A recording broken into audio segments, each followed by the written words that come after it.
Welcome to Ball Talk Deep, where we talk deep about ball. You got your host Andrade and Irwin back at it again, and we're gonna do something a little different this time for this episode and moving forward. Irwin brought up this great idea. We got 22 teams coming into the Disney World NBA tournament, and we might have some breaking news. But what was I gonna say? Okay, so what we're gonna do up until the NBA season starts back, which is the end of July. We're for all 22 teams, we're gonna do a team profile on each team, and we're gonna start from the lowest seeds and then work our way up. So that's what you guys will see upcoming in these upcoming weeks of the BTD episodes, and along with like other topics that we have in mind or you guys ask us on, in the comments or Insta or Twitter. And today we'll just start it off easy. We're gonna start with the bottom two teams. All right, so it's 13 teams on the West, 9 teams on the East. To even it out, we're gonna do two teams. No, the first two episodes we're gonna cover two teams from the West. So it'll be 2-2, and then that'll even us out. And then after that, we're gonna do one team from the East, one team from the West, from the bottom to the top. So for this episode, the two bottom teams for the West, as of now, according to the standings, is the Phoenix Suns and the San Antonio Spurs. So those are the team profile takes you'll get for each one of us today. And I'll pass it off to Irwin. Irwin, what's your team profile take on the Suns and their playoff hopes? Where would you rank that in percentage wise? Okay, so to start off with the Suns, since the Suns are in the bottom of the West of the teams that got invited to Orlando. Right now, the Suns, the way how they stand at 26 and 39. They're currently 6 games behind the 8th seed, which right now is the Grizzlies. Regarding them, what I really like about the Suns, not necessarily for this year, but more for their long term. As you obviously know, Devin Booker plays for them. They got DeAndre Ayton, number 1 overall pick not that long ago, big man. That's right. But the one I do want to bring up as a very bright spot for a bad season for them would be is Kelly Oubre. He's having a career year in points, in rebounds, in assists, and in both field goal in percentages of his shooting on field goal, on 2-pointers, and on 3-pointers. The guy is only 24 years old and is a great compliment to what they got going on for their young core. Is that going to be enough for Devin Booker to stay with the Phoenix Suns and not demand a trade to play with his boy D'Lo and Cat? We'll see. But I do like what they got going on right now.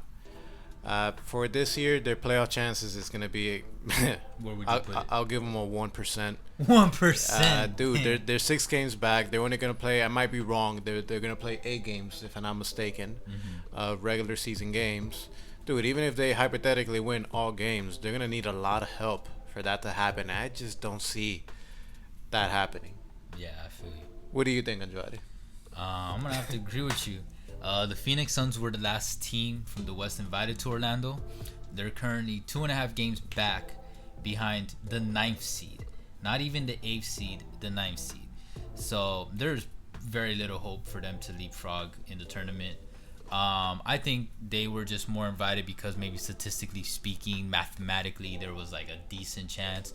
I mean, sure, maybe if the lower seeds start losing a crap ton of games, which is possible. We don't know how the other teams are going to come back. That's the biggest question up in the air. Like, who is going to come back prepared? Who's going to come back unprepared after this hiatus because of the pandemic?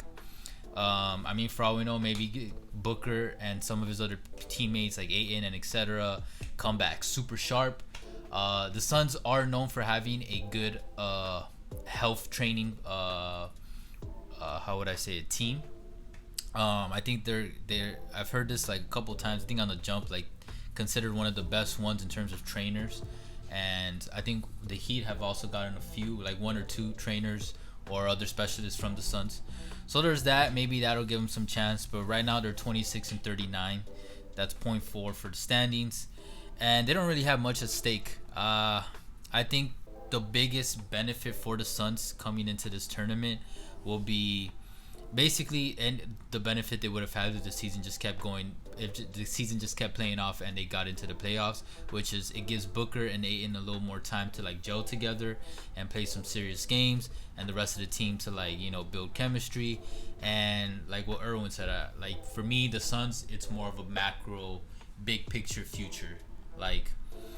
And that all depends too if Booker doesn't leave. If you guys follow us, we did one on like the chances of what we think Booker leaving to play with Cat and D'Lo, which isn't that crazy, honestly. Like if y'all go look up their Slam Magazine trio interview, like they're boys.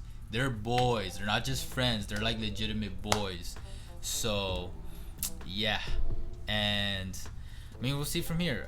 Percentage wise, I'm gonna be a little nicer. 1%, I'll give them 5. I'm feeling good. Booker, if you're watching this, I'll give you 10% chance of making it into the playoffs. Jeez, not even in 2K, that'd be really tough, man. Yeah.